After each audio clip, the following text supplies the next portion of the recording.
नमस्कार दोस्तों, मैं नरेश चौधरी आप सबका स्वागत करता हूं इस शानदार वीडियो में। आज मैं इस वीडियो के जरिए आपको एक कहानी शेयर करने आया हूं और इस कहानी से आपको प्रैक्टिकली बहुत सारे लेसन सीखने को मिलेंगे कि अगर आप किसी प्रॉब्लम में लगातार फंस रहे हो, उसका सॉल्यूशन नहीं मिल रहा, तो शायद ये कहानी देखने के बाद आपको कहीं ना कहीं से सॉल्यूशन नजर आ जाए। अपनी प्रॉब्लम को एक बार थर्ड पार्टी के साथ शेयर जरूर करना।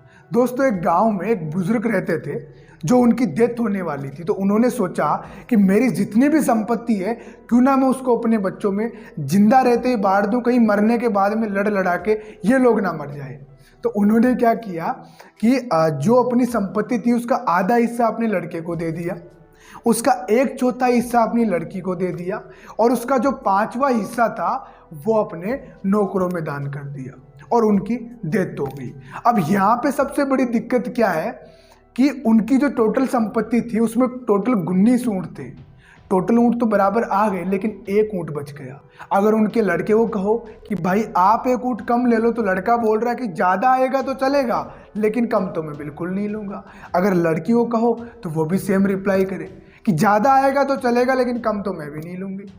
अब सबसे बड़ी दिक्कत यहाँ पे क्या हुई कि 2 दिन से 3 दिन से सारे गांव के लोग आ रहे हैं, उनको सॉल्यूशन बता रहे हैं, लेकिन सॉल्यूशन उनको नजर ही नहीं आ रहा। कोई भी कम लेने के लिए रेडी, ज़्यादा मिल जाए तो ठीक है, लेकिन कम तो बिल्कुल नहीं लेना।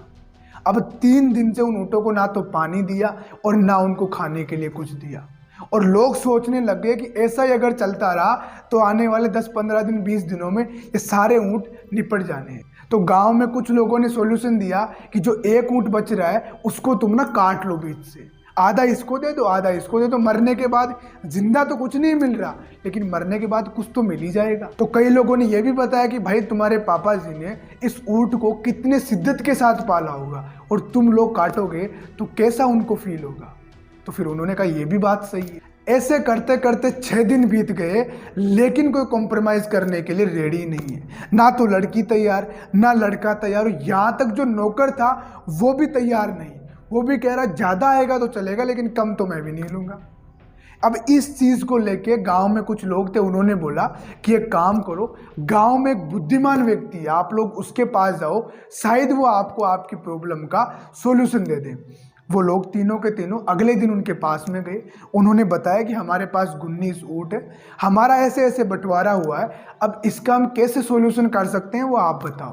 तो उन्होंने क्या किया, वो उनको देखते ही समझ गए थे कि इनमें से कोई कॉम्प्रोमाइज करने के लिए रेडी नहीं है, और अगर ऐसे ही चलता रहा तो सारे ऊँट धीरे धीरे करके मर जाएंगे, क्योंकि ना तो उनको खाने के लिए मिल रहा और ना ही पीने के लिए पानी दे रहे वो लोग। अब इसमें उन्होंने क्या किया कि एक ऊँट अपना मिलाया, टोटल ऊँट 20 हो गए, उसका आधा हिस्सा 10 ऊँट तो दे दिए उनके लड़के को, उसका 1/4 हिस्सा 5 ऊँट दे दिए उनकी लड़की को, और उसका 5वां हिस्सा 4 ऊँट दे दिए उनके नौकर को, और जो एक ऊँट बचा वो अपना वापस ले लिया और उनकी प्रॉब्लम का सॉल्यूशन कर दिया। तो दोस्तों, अल्टीमेटली इस कहानी से एक ही चीज़ सीखने को मिलती है कि अगर आपको कोई प्रॉब्लम बार बार आ रही है तो सबसे पहली चीज़ तो उसको खुद ही सोल्व करने की कोशिश करो, जहाँ तक हो सके। अगर अगला कॉम्प्रोमाइज़ नहीं कर रहा तो खुद कॉम्प्रोमाइज़ करने की कोशिश करो। लाखों करोड़ों रुपए के बिजनेस इसी तरीके से तबाह हो गए, फैमिली बिजनेस, जिन्होंने आपस में कॉम्प्रोमाइज़ नहीं किया। तो अपनी प्रॉब्लम का सॉल्यूशन सबसे पहले तो खुद निकालो। अगर आपसे उस प्रॉब्लम का सॉल्यूशन नहीं निकल रहा तो अपने किसी फ्रेंड के पास जाओ, थर्ड पार्टी के पास जाओ, जो आपको सॉल्यूशन दे सके, चाहे वो बिजनेस हो या पारिवारिक चीज़ें हो। अगर आपको सॉल्यूशन नहीं मिल रहा तो किसी और से लो, लेकिन अपनी प्रॉब्लम का सॉल्यूशन करो। अगर लॉन्ग टर्म तक लेके बैठे रहे तो आज ये प्रॉब्लम छोटी है, कल को बड़ी भी हो सकती है। ये कहानी कैसी लगी एक बार ज़रूर कमेंट में बताइएगा। इस वीडियो को ज़्यादा लोगों तक शेयर कीजिएगा। अगर चैनल पर नए हो तो चैनल को सब्सक्राइब कीजिएगा। हमारे साथ बने रहने के लिए, सारी चीज़ों को ध्यान से समझकर अपनी ज़िंदगी में इम्प्लीमेंट करने के लिए आप सभी का प्रेम पूर्वक बहुत बहुत धन्यवाद।